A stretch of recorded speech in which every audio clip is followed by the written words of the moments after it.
যে মানুষটার কাছে চারটা চরিত্র পাওয়া যাবে। কয়টা? চারটা চরিত্র পাওয়া যাবে। চারটা গুণওয়ালা যে মানুষটা থাকবে, আল্লাহ পাক রব্বুল আলামিন তাকে ওই চার গুণওয়ালা ব্যক্তিকে জান্নাতে দিয়ে দিবে। আল্লাহু আকবার। ক্ষতি পুষিয়ে তাকে জান্নাতে ঢোকাবেন কে? কয়টা গুণ থাকতে হবে? মনে থাকতে হবে। এক নম্বর, ইল্লাল্লাযীনা আমানু ওয়া আমিলুস সালিহাত। এক নম্বর ঈমান, মুমিন হতে হবে। দুই নম্বর, আমলে সালেহ, সৎ কাজ করতে হবে। তিন নম্বর, ওসিয়ত করতে হবে। হকের হক এবং বাতিল এই ব্যাপারে আপনাকে কি করতে হবে? ওসিয়ত করতে হবে, ওয়াজ করতে হবে। সেই কথা নিজেকে হকের উপর থাকতে হবে, হকের জন্য আন্দোলন করতে হবে। ঠিক। তিন নম্বর সেটা। চার নম্বর, হকের আন্দোলন যখন চলবে, তোমার উপর জুলুম অত্যাচার আছে না নাই? আছে না নাই? আল্লাহ বলেন ওয়াতাওয়াসাউ বিস-সাবর। নিজে ধৈর্য ধারণ করবে এবং সেই ধৈর্য ধারণের আন্দোলন, সবরের আন্দোলন তোমরা করবে। আল্লাহু আকবার। তাহলে এক নম্বর গুণের কথা বলেছিলাম, ইল্লাল্লাযীনা, কথা বলে না, ইল্লাল্লাযীনা আমানু। আমানু, ঈমানদার হও। এখন ঈমানদার কাকে বলা হয় জানার দরকার আছে না নাই? ইন্নামাল মুমিনুনা আল্লাযীনা আমানু বিল্লাহি ওয়া রাসূলিহি। সূরা নূরের 62 নম্বর আয়াত এটা। আল্লাহ পাক রব্বুল আলামিন ঈমানদারের পরিচয় দেন। ইন্নামাল মুমিনুনা আল্লাযীনা আমানু বিল্লাহি ওয়া রাসূলিহি। নিশ্চয় তারা ঈমানদার যারা আল্লাহ এবং তার রাসূলের উপর ঈমান আনে, আল্লাহ এবং তার রাসূলকে বিশ্বাস করে। আল্লাহকে কেমন বিশ্বাস করতে হবে, রাসূলের উপর কেমন করে ঈমান আনতে হবে জানার দরকার আছে না নাই? আমরা সকলেই মুসলমান, ঈমানদার দাবি করি, ঠিক কিনা বলেন? আচ্ছা বলেন তো, ঈমানদার হওয়ার জন্য প্রথমে ঘোষণা দিতে হবে লা ইলাহা ইল্লাল্লাহু মুহাম্মাদুর রাসূলুল্লাহ সাল্লাল্লাহু লা ইলাহা। আচ্ছা, কালিমার অর্থ কে বলতে পারবেন সঠিকভাবে? দর্শক সাইড থেকে দেখবো আজকে যে কালিমা আমরা পড়েছি, যে কালিমার পবিত্র কালিমা পড়ে মুসলমান হয়েছি, ঠিক কিনা বলেন? এই কালিমার অর্থ কে কে বুঝেছেন? হাত তুলেন তো। কে কে বুঝেছেন? বুঝাইতে হবে, কিন্তু আমাকে বুঝাই দিতে হবে। একজন, দুইজন, তিনজন, ছোট ছোট বাচ্চাগুলো বোঝে না, এগুলো হাত না বুঝে মাত্র তিনটে হাত দেখলাম, ওইদিকে চারটা। আচ্ছা, এক নম্বর কে দাঁড়াবেন? লা ইলাহা মানে কি? হ্যাঁ, লা ইলাহা মানে কি? মাবুদ, এটা তার শব্দ। বাংলা বলেন ইলাহ, এটা তার শব্দ। উপাস্য, তারা কঠিন করে দিয়েছে।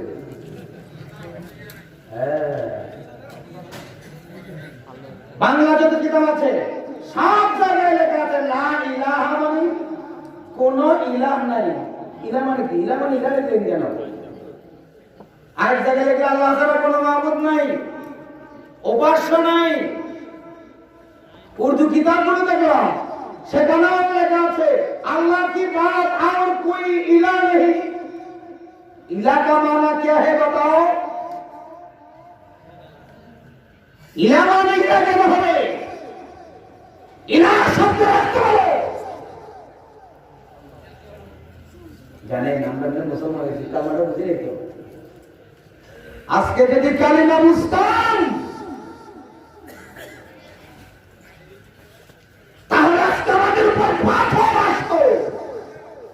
আবু জেহেল, আবু লাহাব, উতবা, সাইবা তারা কালিমা বুঝেছে যখন রাসূল আকরাম সাল্লাল্লাহু আলাইহি ওয়াসাল্লাম দাওয়াত দিয়েছেন কুলু লা ইলাহা ইল্লাল্লাহ তুফলিহুন, সাথে সাথে রাসূলুল্লাহকে পাথর নিক্ষেপ করেছে। ঠিক কিনা বলে? কেন? মক্কার কাফেররা কালিমা বুঝেছে, ইলাহ শব্দের অর্থ বুঝেছে। আমরা মুসলমানের ঘরে জন্ম হয়েছি, মুসলমান হয়েছি, কিন্তু ইলাহ শব্দ এখনো বুঝি না। কালিমার হাকিকত কয়জনে জানেন?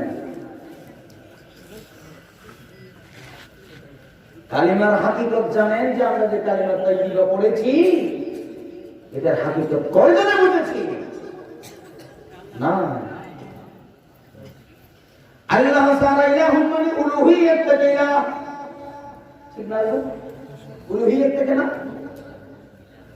ইলাহ মানে হচ্ছে আইনদাতা, বিধানদাতা, রিজিক দাতা, খাওয়ানেওয়ালা, মারনেওয়ালা, সার্বভৌম ক্ষমতা একচ্ছত্র মালিক আল্লাহ ছাড়া আর কেউ নাই। সুবহানাল্লাহ বলুন না। সার্বভৌম ক্ষমতার মালিক আল্লাহ ছাড়া আর কেউ নাই। আল্লাহ ছাড়া কোনো ইলাহ নেই বলে চলবে না, কালিমা বুঝেই বানাতে হবে। সার্বভৌম ক্ষমতা একচ্ছত্র মালিককে। আচ্ছা বলেন, আমরা সবাইকে এখন মানলাম সার্বভৌম ক্ষমতার মালিককে। আচ্ছা বলেন তো আমাদের সংবিধানে কি লেখা আছে? জনগণ সার্বভৌম ক্ষমতার উৎস। ইমান আসেনি? কথা বলেন না, আসেনি? জনগণ সব ক্ষমতা হচ্ছে আল্লাহর কসম, তাদের কাছে ইমান আছে না, মুমিন হতে পারে না। সব ক্ষমতার মালিককে সিংহাই বলতে হবে। সব ক্ষমতার মালিককে আল্লাহ রাব্বুল আলামিন সেজন্যই ঘোষণা করে দিয়েছেন, ইন্নামাল মুমিনুনা আল্লাযীনা আমানু বিল্লাহ। তাদেরকে আল্লাহ তাআলা বাছাই করবে চারটা গুণের ভিতরে। এক নম্বর গুণের নাম হলো ঈমান। আরেক জায়গায় আল্লাহ পাক রব্বুল আলামিন বলেন সূরাতুল বাকারা 256 নম্বর আয়াত, ওয়া মান ইয়াকফুর বিত-তাগুতি ওয়া ইউমিন বিল্লাহি ফাকাদ ইসতামসাকা বিল-উরওয়াতিল উসকা লা ইনফিসামা লাহা। ইমানদারের পরিচয় দিচ্ছেন আল্লাহ তাআলা। পরিচয় দিচ্ছেন কে? আল্লাহ নিজেই। সূরাতুল বাকারা 256 নম্বর আয়াতে, মান ইয়াকফুর, যে কুফরি করবে, অস্বীকার করবে, বিত-তাগুত, তাগুতকে। এখন তাগুত কি জানা দরকার আছে না নাই? ঈমানকে বুঝে বুঝে, কালিমাকে বুঝে বুঝে ঈমান আনতে হবে, না হয় ঈমানদার হওয়া যাবে না। আল্লাহ পাক রব্বুল আলামিন ঘোষণা করে দিয়েছেন, ওয়া মান ইয়াকফুর বিত-তাগুত, যে ব্যক্তি তাগুতকে অস্বীকার করবে। এখন তাগুত কাকে বলা হয়? আল্লাহ এবং তার রাসূলের বিধান ছাড়া, আল্লাহ এবং তার রাসূলের নিয়ম ছাড়া, আল্লাহ এবং তার রাসূলের সুন্নাত ছাড়া অন্য যত পথ মত আছে, চরিত্র আছে, সবগুলো হলো তাগুত। কথা বুঝতে পারছি? আল্লাহ এবং তার রাসূলের বিধান ছাড়া, আল্লাহ এবং তার রাসূলের সুন্নাহ ছাড়া যত সুন্নাহ আছে, যত পদ আছে, যত মত আছে, যত নীতি আছে, সমস্ত নীতিকে তাগুত বলা হয়। আল্লাহ তার রাসূলের এই বিধান বাদ দিয়ে অন্য সব বিধানকে, সব নীতিকে অস্বীকার করে তারপরে আল্লাহর উপর ঈমান আনতে হবে। আগে এগুলোকে অস্বীকার করতে হবে। দুনিয়াবি সংবিধান, দুনিয়াবি নীতি, আল্লাহর শয়তানের নীতি, শয়তানের নীতি যত প্রকার আছে, যত প্রকার আছে সবগুলোকে আগে স্বীকার করতে হবে, ধুয়ে মুছে ফেলে দিতে হবে, লাঠি দিয়ে ফেলে দিয়া সেখান থেকে আপনাকে চলে আসতে হবে আল্লাহ এবং তার রাসূলের বিধানের প্রতি। ঠিক কিনা বলেন? তাহলে আপনি ঈমানদার হবেন। এইদিকে আমি কালিমা পড়লাম, নামাজ পড়লাম, রোজা রাখলাম, হজ করলাম, রাসূলুল্লাহর সুন্নাহ বিরোধী আন্দোলন করলাম, আল্লাহর আইন বিরোধী রাজনীতি করেছি, খোদার কসম তুমি মুসলমান হতে পারো না। আমার কথা নাকি আল্লাহর কথা? আল্লাহর কথা। কোথায় চলে গেলাম? ইন্নাল ইনসানা লাফি খুসর। এখানে আমি রয়ে গেলাম। সেখান থেকে বাছাই করে আসতে হলে এক নম্বর আমাকে ঈমানদার হতে হবে। আল্লাহ রাব্বুল আলামিন পবিত্র কোরআনের ভিতরে ঘোষণা করেন, মান লাম ইয়াহকুম বিমা আনজালাল্লাহু ফাউলাইকা হুমুল কাফিরুন।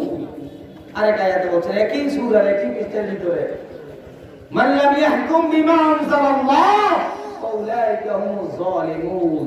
আরেকটা আয়াতে বলছেন, মান লাম ইয়াহকুম বিমা আনজালাল্লাহু ফাউলাইকা হুমুল ফাসিকুন। তারা জালেম, তারা ফাসিক, তারা কাফির। তাহলে কার বিধান চাই? কথা বলেন না কেন? কার বিধান চাই? এখন থেকে তো আমাদের বাংলাদেশে, আমাদের এই রাষ্ট্রে, আমাদের এই সমাজে আজকে কি কোরআনের বিধান আছে? কথা বলেন না কেন? আছে। তাহলে আমরাও তো মুসলমান হতে পারিনি, আমরাও তো ইমানদার হতে পারিনি, পারছি নাকি? তাহলে কি করতে হবে? হুজুর এখন কি করার আছে? এখন তাহলে আমাকে করতে হবে, আপ্রাণ চেষ্টা করতে হবে, জান মাল যা আছে সব কিছু দিয়ে হলেও আপনাকে আমাকে চেষ্টা করতে হবে আমাদের এই সমাজ, আমাদের এই রাষ্ট্র, আমাদের পরিবার যাতে কোরআনের আইন দিয়ে চলে, অন্য কোন আইন মানে না সে আন্দোলন করতে হবে। ঠিক কিনা বলেন? কারা কারা রাজি আছেন? হ্যাঁ, কিছু বলতে না। আল্লাহ তুমি কবুল করে নাও।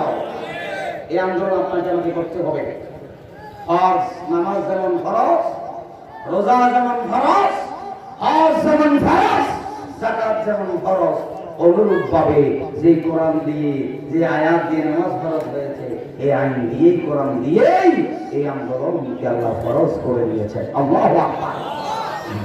আমার ভাইরা বন্ধুরা, আল্লাহ রাব্বুল আলামিন সূরা বাকারার 256 নম্বর আয়াতের আরেকটা অংশে ঘোষণা করে দিলেন, তুমি যখন ফামাইয়াকুর বিত্তাগুতি ওয়া ইউমিন বিল্লাহ ফাকাদ ইসতামসাকা বিল উরওয়াতিল উসকা লা ইনফিসামা লাহা। যখন তুমি কি করবা? এই তাগুতকে স্বীকার করে দিবা। এরপরে তাগুতকে স্বীকার করে যখন তুমি তোমার আল্লাহর প্রতি ফিরে আসবে, আল্লাহর প্রতি মানবে, তখন তোমাকে তাগুতেরা ছেড়ে দিবে না। ছেড়ে দিবে নাকি? তোমাকে ইমানটা এমনভাবে মজবুত হতে হবে, ঝড় তুফান ঝঞ্ঝাট তোমার উপর হয়ে যাবে। এই ঝড় তুফান তোমাকে মেনে নিতে হবে, কিঞ্চিত পরিমাণ সেই ঝড় তুফানের কারণে তুমি সরে যেতে পারবে না। যখন তুমি ঘোষণা দিবে আমি আল্লাহর দলে আছি, সাথে সাথে তোমার উপর জুলুম অত্যাচার আছে না? মামলা একটা খাইলে হাইব্রিড হয়ে যাইবা, চলবে? এরকম হাইব্রিড আছে না নাই? আমাদের দেশে আছে না নাই? আপনাদের এটা কোন ইসলামপুর না? এটা ইসলাম ফুরি হয়েছে নাকি? ইসলাম পুরোপুরি করবেন, নামটাও ইসলামপুর।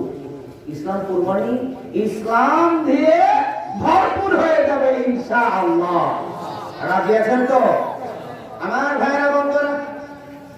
আপনি যখন তাগুতকে স্বীকার করবেন, আপনার উপর জুলুম অত্যাচার আছে না নাই?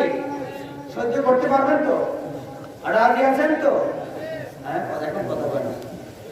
এমনি এলে সব হাত করে জিহাদ জিহাদ জিহাদ চাই, লাঠি দেখলে আমি নেই, ঠিক না? এই করে নাকি এ চলবে? আমার ভাইরা বন্ধুরা, অনুরূপ ভাবে যুগে যুগে, শতাব্দী কি শতাব্দী পর আপনি অ্যানালাইসিস করে দেখতে পারবেন, এরকম যারা তাগুতকে স্বীকার করে দিয়েছে তাদের উপর জুলুম অত্যাচার এসেছিল। সর্বপ্রথম ইব্রাহিম আলাইহিস সালাম কে? আমি বলি অসংখ্যবার এরকম তগুতকে স্বীকার করার কারণে পরীক্ষা শেষে সমস্ত পয়গম্বরদের উপর এসেছে।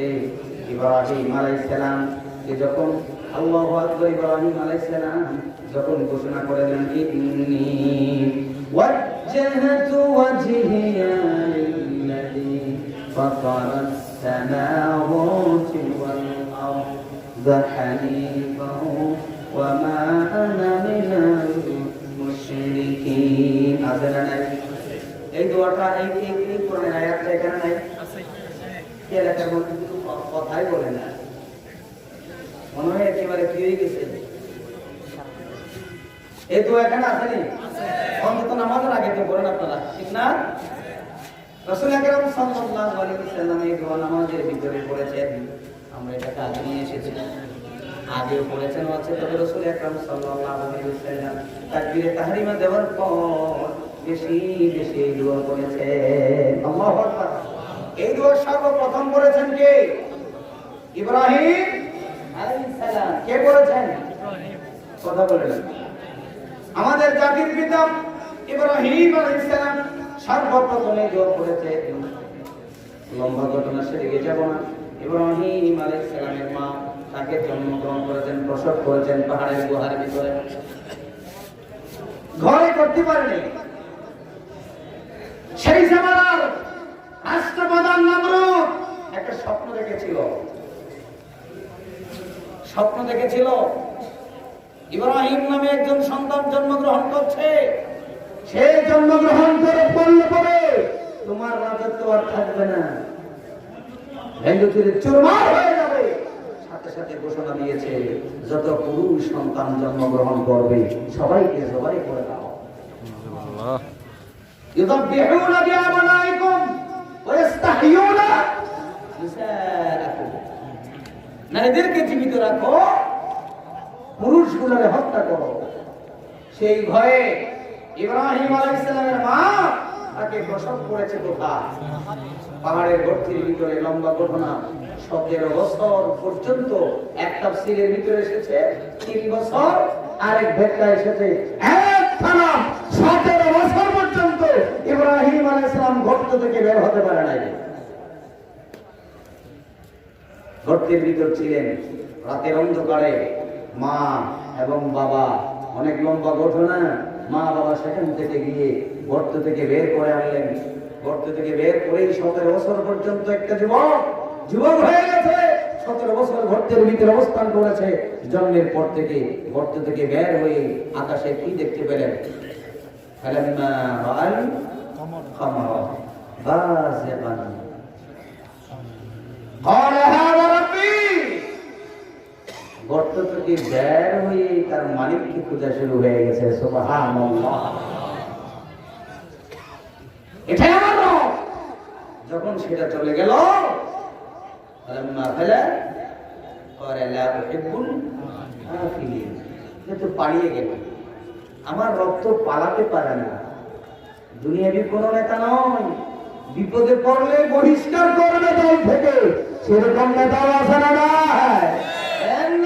কত বড় ভাই আর ছোট ভাই পরিচয় দেয়, বিপদে যখন পড়ে যায় ডাইরেক্ট ঘোষণা দেয় সেটা আমার উম্মত নয়, সেটা আমার দলের নয়, ঠিক না?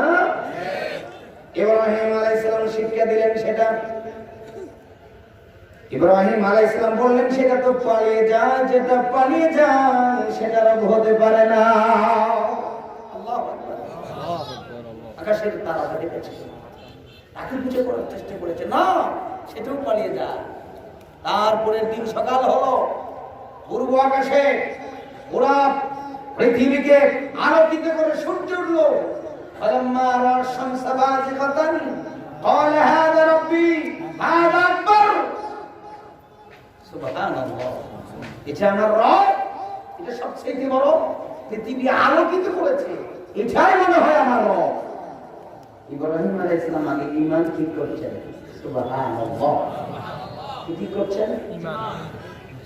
এরপরে সন্ধ্যা যখন হলো, সূর্য আছে নাকি চলে গেল? আছে মনে হয়। এখন কি আপনাদের কৈলাসের কোন সূর্য আছে? সূর্য চলে গেল।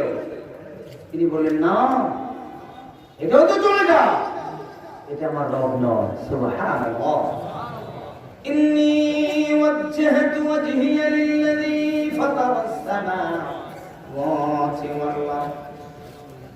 একটু পড়েন না, মুখে মুখে বলেন, ইন্নী ওয়াজ্জাহতু ওয়াজহিয়া লিল্লাযী ফাতারাস সামাওয়াতি ওয়াল আরদ। আল্লাহু আকবার। আমি আমার চেহারাকে ঘুরে দিলাম সেই মালিকের দিকে যা আসমান এবং জমিন সব কিছু একচ্ছত্র মালিক যিনি, তার দিকে আমি ঘুরে গেলাম। আল্লাহু আকবার। ইব্রাহিম আলাইহিস সালামকে তারা দুধ খাওয়াইছে মনে হয়, কি খাওয়াইছে? কথা বলেন। ইব্রাহিম আলাইহিস সালাম যখন বললেন সব তাগুত স্বীকার করে দিলাম, সূর্য পূজা আমি করব না, চন্দ্র পূজা করব না, চাঁদের পূজা করব না, তারকার পূজা করব না, তোমরা যা পূজা করো সেই পূজা আমি করব না, আমি মুশরিক নয়, আমি মুসলিম, আমি লা ইলাহা ইল্লাল্লাহ ঘোষণা দিয়ে দিলাম। ইব্রাহিম আলাইহিস সালামকে গ্রেফতার করা হলো। লম্বা ঘটনা, একটা মাস 6 মাস পর্যন্ত তারা কি করলো? ট্রাইব্যুনাল গঠন করলো 6 মাসে। ইব্রাহিম ছাড়া আর কেউ নাই। এখানে ট্রাইব্যুনালের কি দরকার? চাইলে তো সরাসরি মাটি দিয়ে ফেলতে পারে, আগুনের ফলন দিয়ে ফেলে দিতে পারে, ঠিক না? এবার তারা বললো না না, জাতি ধরবে, একটা কি আছে, কথা আছে না, একটা ট্রাইব্যুনাল গঠন করো। মামলার রায় কিন্তু আগে হয়ে গেছে, তারপরেও তামাশা করার জন্য একটা ট্রাইব্যুনাল আছে না? না, জমিনে কোনো তামাশার ট্রাইব্যুনাল এখনো জমিনে আছে না? কথা বলেন না সবাই। এটা আগে ছিল, এখনো আছে। তামাশার ট্রাইব্যুনাল তৈরি করে ইব্রাহিম আলাইহিস সালামকে আগুনের কুণ্ডলিতে ফেলে দেওয়া হলো। লম্বা ঘটনার বন্ধু, ইব্রাহিম আলাইহিস সালাম ঈমান মজবুত আছে না নাই? কথা বলেন না। কিন্তু পরিমাণ করা যাবে না। ইব্রাহিম আলাইহিস সালাম বললেন, আগুন কুণ্ডলিতে পড়লে পড়ো, আগুনে জ্বলবো, তারপরেও তোমাদের খোদা মেনে নেব না, তোমাদের এই গণতন্ত্র মানব না, তোমাদের সংবিধান মানব না। এই সংবিধানে আল্লাহর নাম নাই, এই সমস্ত সব ক্ষমতার মালিক সেখানে আল্লাহকে মানা হয় না, সেই সংবিধান, সেই আইন আমি মানতে পারি না। কোথায় ফেলে দিল? অগ্নিকুণ্ডে পরে পরীক্ষায় পাস করলো, কি করলো না? কথা বলেন। অগ্নিকুণ্ডে পড়ার সাথে সাথে আল্লাহ পাক রব্বুল আলামিন মিকাইল, ইসরাফিল, আজরাইল চারজনকে পাঠাই দিলেন, যাও আমার ফেরেশতা ইব্রাহিমের কাছে যাও। আল্লাহ তাআলা পরীক্ষা করেন কি করেন না? বন্ধুরে বিপদে পড়েছেন, কষ্ট পাবেন না, ভয় পাওয়ার কিছু নেই। আল্লাহ পাক রব্বুল আলামিন আপনার আমার ঈমানকে পরীক্ষা চালান। আল্লাহ পাক রব্বুল আলামিন বলেন, আলিফ লাম মিম আহসিবান নাস আয়ুতরাকু ওয়ায়াকুলু আমান্না ওহুম লা ইফতানুন। সকলে বলে আল্লাহু আকবার। আল্লাহ পাক রব্বুল আলামিন বলেন, ও আমার গোলামেরা, আহসিবান নাস, মানুষেরা কি হিসাব করে বসে আছে নাকি? অঙ্ক হয়ে গেছে, সারা লাল দাগ দিলে আমার বোঝা যাবে অঙ্ক হয়েছে কি হয় নাই, ঠিক না? পরীক্ষা দিয়ে চলে এসেছে হাসি খুশি, খুব একেবারে ফাটাই গেলে। যেদিন রেজাল্ট হয় আগের দিন থেকে তারা খুঁজে পাওয়া যায় না। ঘটনা কি? ওদিন যে খুব নাচানাচি করছি না, আরে সব হয়েছে, ঘরে এসে দেখি মিলাইয়ে দেখলাম একটাও অঙ্ক আমার হয় নাই, ঠিক না? আল্লাহ পাক রব্বুল আলামিন ডাক দিয়ে কয়, হাসিবান নাস, ও মানুষেরা, তোমরা কি অঙ্ক করে বসে আছো নাকি?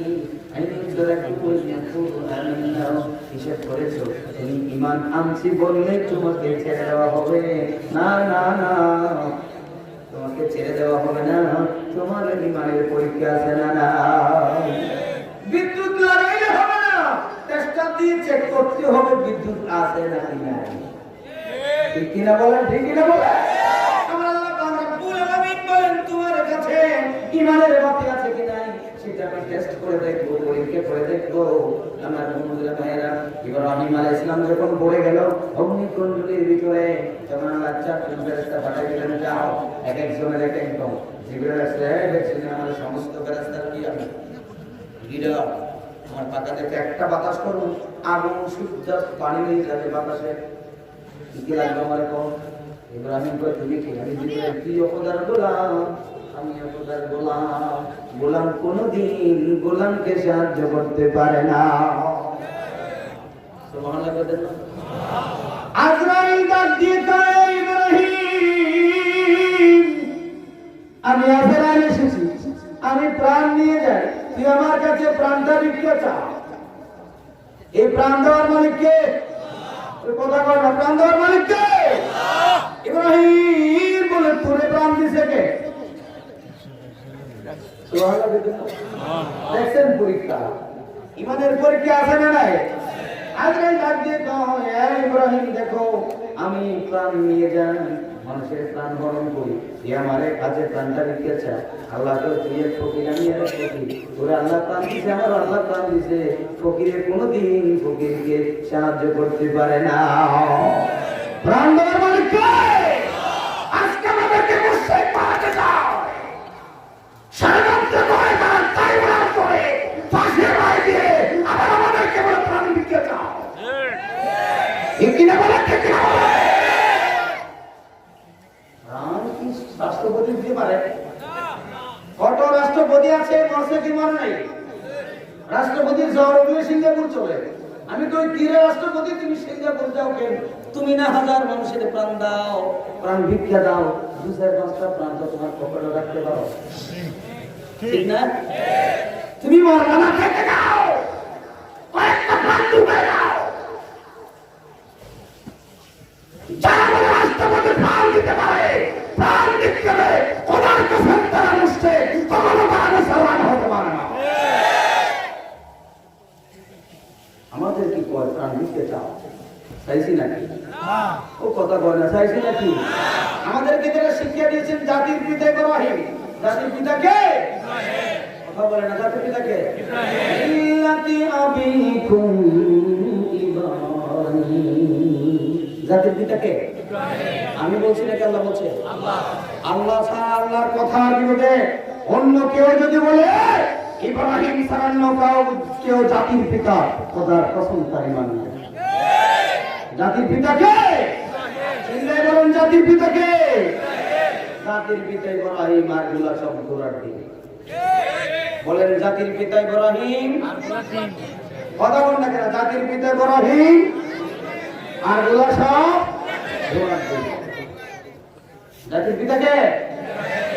ইব্রাহিম আলাইহিস সালাম বলে, যাও ইসরাফিল কর। দেখছো কত বড় সিংহে নিয়ে এখন দাঁড়িয়েছে, ও একটা দিন আগুন নিভে যাবে, আর তোমার ফেলে ফেলে যা কাট করে দিল। তুই আর এক লোকের আমি জানি, তুই খারাপ অর্ডারে বসে আছো, আল্লাহর অর্ডারে। তুমি তো ফুদিবার কারণ আছে, আবার তুমি এখানে ফুদিবার জন্য আসছো না?